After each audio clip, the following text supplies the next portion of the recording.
Hello, everybody. My name is Yao. I am the managing partner and founder of the Hatchery, which has been in New York for about 10 years. We run a big data incubator, which basically means we sit around whiteboarding ideas, taking lots of information and turning them into products, companies. We partner with large corporations in doing this, and the goal is eventually to exit these ventures. How many of you here are building something, want to do a startup, belong to a startup, and are building these kind of products, noodling around this data that you're sitting in front of? Yeah, some of you? Others are food coma from the lunch. So, how's this thing work? Okay. So this word innovation comes around a lot in my day-to-day as I sit around these big companies. You want to innovate. I was actually sitting with a major insurance company, and they're like, innovation, we need some of that. All that actually is you solving a problem.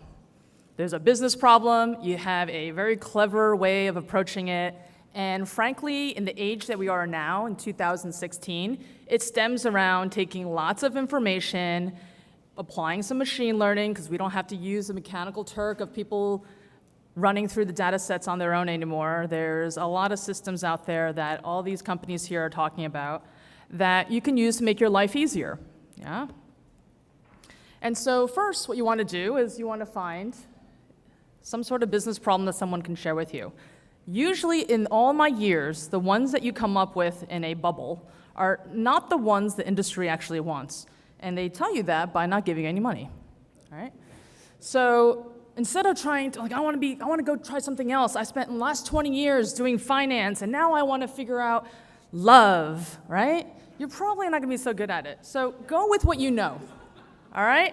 You're probably not going to get the first whack at love really well. So you're in finance, there is a lot of data going around finding the best stock and predicting what the outcomes will be. The whole market of futures is about that, right? Healthcare, tons of this, mortality rate, what drug do we give, when do they die, how does this work, right? Media, retail, politics, definitely know this one, right? The whole fiasco of no one being able to predict anything, right? So much of this we have lots of data. We're in the world overwhelmed with information. What you want to try to do is start putting these data sets together. And they don't belong together, right? They don't come from the same place. It's literally like apples and oranges. And you're trying to meld them together to create more information. And that is actually where some of this, what I call innovation, sits. So I'm going to give you a couple of examples to think through as you noodle through. And if you have some troubles you're going through, I'm happy to discuss this offline. So tying this whole interest and demographic information together has been at the helm of media, around advertisers. Basically, it's lots and lots of people making money off of all of you for the last, I don't know how many years. They've been trying to figure out what it is that consumers like. What is it that you like without having to survey you, right? Because that, not always accurate. Also, sample size, very small. You might get a data set of maybe, I don't know, 100 people. If you're lucky, 1,000 people, right? So that doesn't work. I'm sure you've seen data aggregated like this, right? So you have all the information, all the topics gathered from natural language processing, sampling a large pool of unstructured data into clusters. These clusters then can be circled and found, oh, they really love Halloween, and this is what you should really concentrate your efforts on.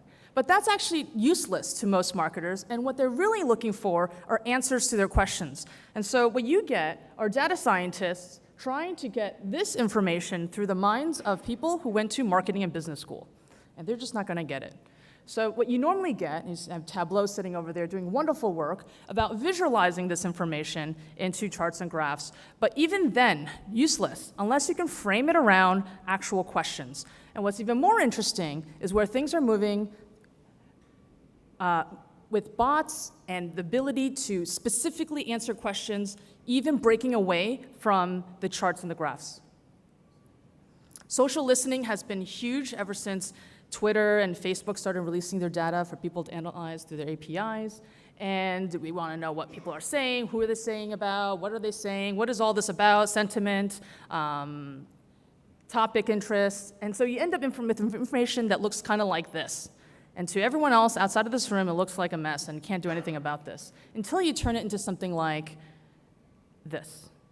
This is actually one of the top gold standards in social benchmarking. And all it does is it aggregates lots of information around each of the different audiences, and it shows you how each of them compare against the whole. That sounds so simple to the marketer, but on the back end, the amount of processing is humongous. You actually have to analyze almost all the internet to be able to compare your one brand or your one audience against the rest that's out there, right? And the ability to make it simple like this is not just throwing data into some visualization tool. You actually want to sit there next to your audience to figure out what is it that matters to them and how do they actually go about their day-to-day. And again, sounds simple. The tedious task of sitting next to someone 24/7 for a week or 2 weeks to see what is it that they open, what is it that they think about, what is it that matters to them most, to be able to come up with the chart should look like this, the verbiage should look like that. And as simple as naming something one way or the other changes the whole output of how someone reacts to your product. The thing that you spend days and days analyzing ends up being as a graph, may deem useless if they don't understand. And so it's about getting the rest of the world to understand what it is that you've been working on. One of the hardest problems out there is relationships and trying to figure out what is it about groups and relationships of people that brings them together, helping each group find the other. And dating, I still don't think has been completely solved yet. And there is still a lot of work to be done in trying to understand what is it about each of you that allows you to find your mate, right?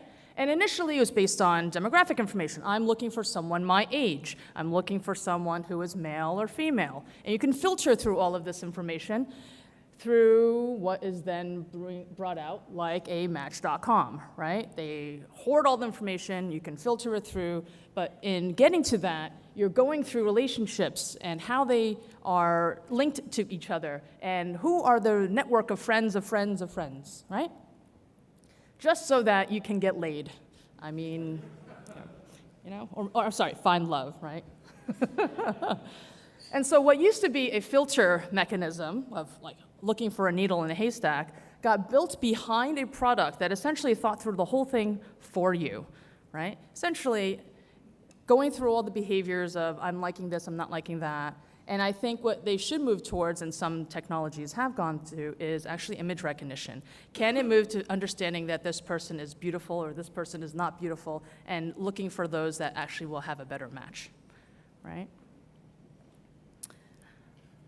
Yes, and the whole point is that it doesn't work, and in the end, you're going to go on a reality dating show, right? So predictions have been around for a long time, and they start in the very basic forms of trends, right? Even weather as a prediction component. Finance, healthcare, media, all of these have been going on for a long time. And now, what we're finding now, though, is that it's not just about creating a line of what's possible, what's not possible, 80% accuracy or not, but actually being able to say, this is going to happen, this is not going to happen, and allowing teams of business people to make decisions from what you're able to find in a very accurate sense, right? What's really funny is that the whole election, everyone got it wrong, but the people that were watching social and looking at social data, they called it way long ago. They were able to see what was happening around authentic conversations among people on all sides to figure out that, yeah, Trump is going to win, right? But social is not considered a valid data set, and the pollsters are using surveys the traditional way. What can you bring about in analyzing information and making it more useful to these people so that they can understand? And that continues on with almost every product that is brought out. And the whole point is to make this as clear as possible. So this is actually a graph. I think one of the vendors is actually playing through one of these that really helps you understand what happens as incomes rise and the change in population over the last 100 or so years, right?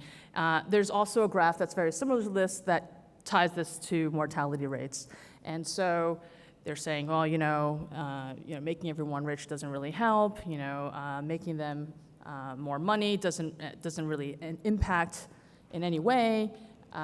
There's ways to use trending information to show what actually happens over time and use this to change policies, right? So what we actually do all day is sit around in the offices of corporations watching them work, because most of what technology is doing is replacing human labor. It's replacing the people at the bottom collecting information. It's replacing people at the bottom even writing the algorithms if the machines can start to do this on their own. And what you want to do is not look at the work that they're doing, but the thought process that's actually going on, because that's actually what the algorithms are replacing. So looking at the behaviors around understanding music fingerprinting to then create a Shazam in the world, because in the end, what they're really looking to do is just find the music that is right there, and that has turned into quite a profitable business in just selling music. So if you have any questions around products that you're working on, feel free to ask.